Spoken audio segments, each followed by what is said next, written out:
Hello friends, स्वागत है हमारे चैनल DSN की एजुकेशनल में। कैसे हैं आप सभी लोग? आई होप आप सभी लोग ठीक होंगे। आज फिर मैं हाजिर हूँ आपके सामने एक नया टॉपिक के साथ। आज का हमारा टॉपिक है वर्धा शिक्षा सम्मेलन 1937, जिसे बेसिक एजुकेशन या बुनियादी शिक्षा के नाम से भी जाना जाता है। तो आज हम जानेंगे कि वर्धा योजना क्या है तथा इसको लागू करने का उद्देश्य क्या था। इसके बारे में अध्ययन करेंगे।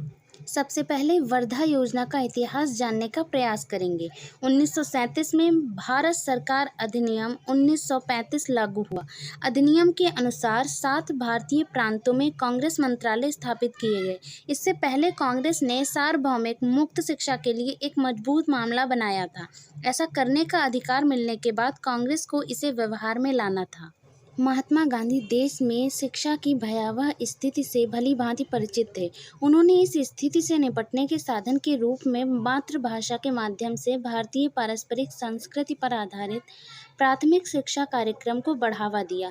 हालांकि यह भारी कीमत और नए करों के साथ आया था। महात्मा गांधी ने प्रस्तावित किया कि इस पहेली को हल करने के लिए धन की कमी के कारण सार्वजनिक शिक्षा के लक्ष्य में देरी नहीं होनी चाहिए।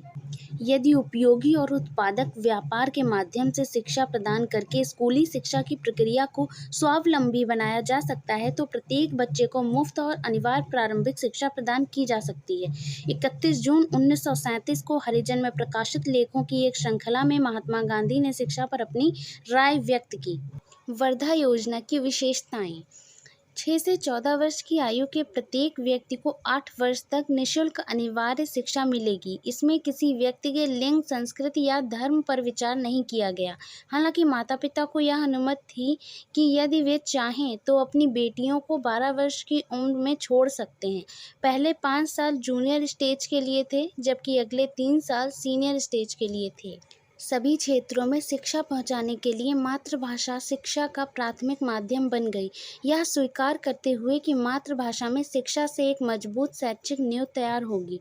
पाठ्यक्रम पूरा करने का दबाव या परीक्षा की चिंता के बिना बच्चा अपनी गति से सीखने के लिए स्वतंत्र था।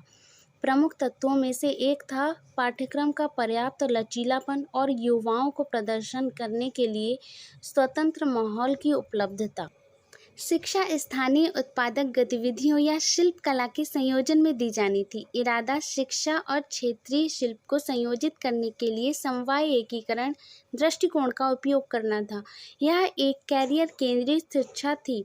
शिल्प कौशल को बढ़ावा देने का उद्देश्य समूह संपर्क को बढ़ावा देना, आत्मनिर्भर लोगों का विकास, काम का मूल्य और भावनात्मक विकास करना